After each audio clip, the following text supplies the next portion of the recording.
Hey, Fanboy Nation. This is your pal Daffy Duck, and you're watching. We're watching Fanboy. Fanboy, etc. Fanboy Nation. Dot, I assume Tom.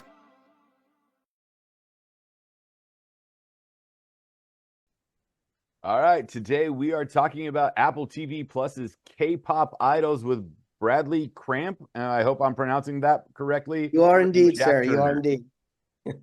Congratulations on the series. Listen, I had fun watching the series, so it's a good time. Thank you. You know, it had a bit of that vibe from the early 2000s with MTV's Making the Band. So, but with that series, it was wannabe pop stars on their way up. And with this one, you guys take us through people who are in various stages of their careers that have already had success, that are trying to get there, international people trying to make it as Korean pop stars, which I was surprised that like people from France and America and wherever else were going to Korea to try to make it big over there. When you decided to make this docuseries, was it shocking to you that so many people outside of Korea wanted to become Korean pop stars? I mean, I think for me, that was one of the points that made me interested in wanting to tell a story like this. You know, because as a foreigner, I was also interested in K-pop and introduced to it through my kids and friends of ours that work in the industry. I'm sorry, we had a technical glitch. You were saying that you were introduced to K-pop through your children and how things advanced from there. Right, exactly. And you know, as a foreigner coming here, I actually came here to work on a different project, and this K-pop project ended up evolving by my being here and having some relationships and friendships in the industry, which was really formed the foundation for us beginning the series. Because, you know, this really did start with the trust and respect of the different artists in the agencies. But I think that you're asking about the foreign people coming here and being interested by this culture and K-pop music and K culture. And for me, that was one of the fascinating entry points, is that it had this draw on people like Fatu in Blackswan, like Leia, like Shreya and Gabby, who ultimately become members of Blackswan, and also a lot of the kids that are in Cravity and even Jessi herself. So I certainly found myself relating to that. Just this alluring aspect to K-pop and K culture. Yeah, there's always been this draw from Western culture to go east, whether it's India, whether it's China, Mongolia, Persia, wherever. What does that draw feel like since you've been in Korea and worked with these artists going to Korea? What is that draw to the east? Is it still this idea of mysticism or the Orient of being far east and the other, or like what is that aspect to you? Like my family is from West Asia and the Middle East, so it's interesting to see that draw. Yeah, I think that just we as human beings are always drawn towards things that are interesting and different and unique. And there was just something that was so just appealing about this music and culture that people from around the world were just really beginning to follow en masse. And I just felt like it in a dark world, it offered this kind of like shining ray of light and happiness and music and color and being very inclusive.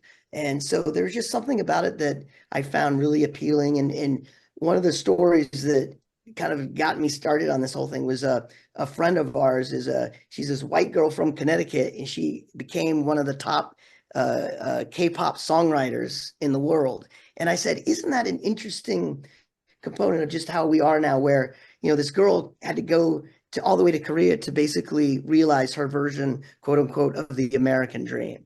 And I just found that to be a kind of a fascinating entry point into this world. And of course, once you get into K-pop, you just go down the rabbit hole, and then you start discovering this group and that group, and and so it was really just it's just a journey of discovery at every turn.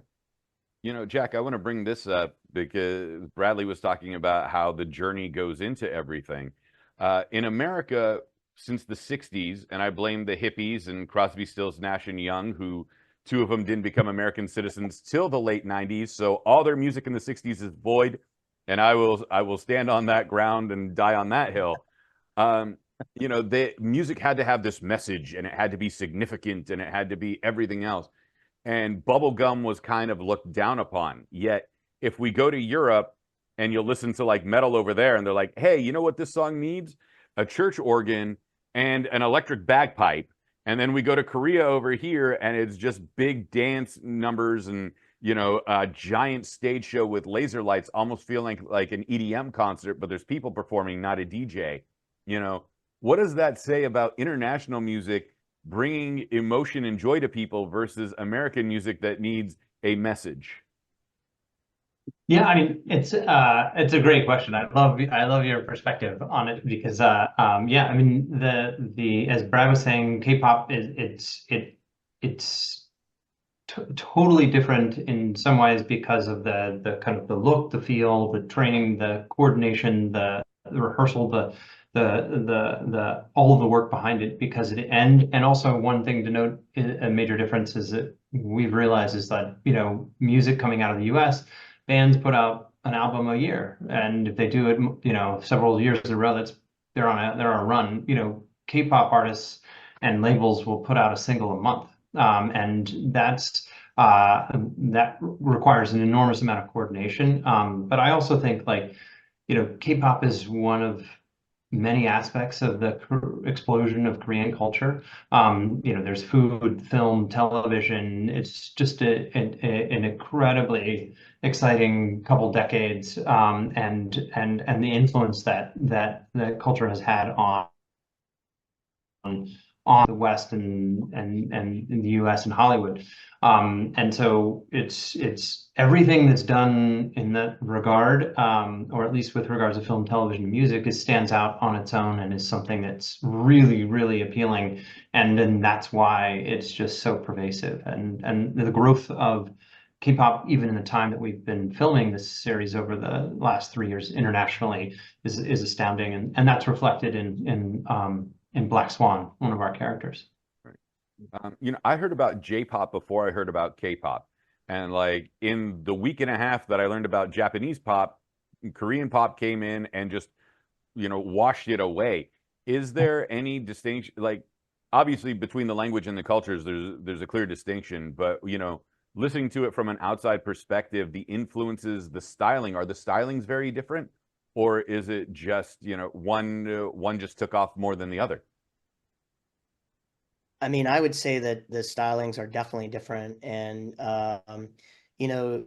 J-pop did they were at the kind of the top of the mountain for a while, and K-pop came along and kind of superseded that. And I think because K-pop was taking a lot more creative risks and in utilizing different styles of music in very interesting ways, which just found itself, very appealing to a wide global audience. And I think it's really, I think it's as simple as that. And I know that, in J-pop right now, there's definitely, they're trying to get the crown back. There's definitely a big, movement to try to, reclaim that soft culture crown, if you will. Well, gentlemen, unfortunately, we've run out of time, but I thank you so much for chatting with me today. K-pop Idols, Apple TV Plus, global premiere is August 30th. Congratulations on the series, and maybe we'll get a season 2 or a spinoff on the resurgence of J-pop. You never know. Life is crazy. Thank you, RC. Thank Sounds you so good. much. Nice to meet you, RC. Nice meeting you too.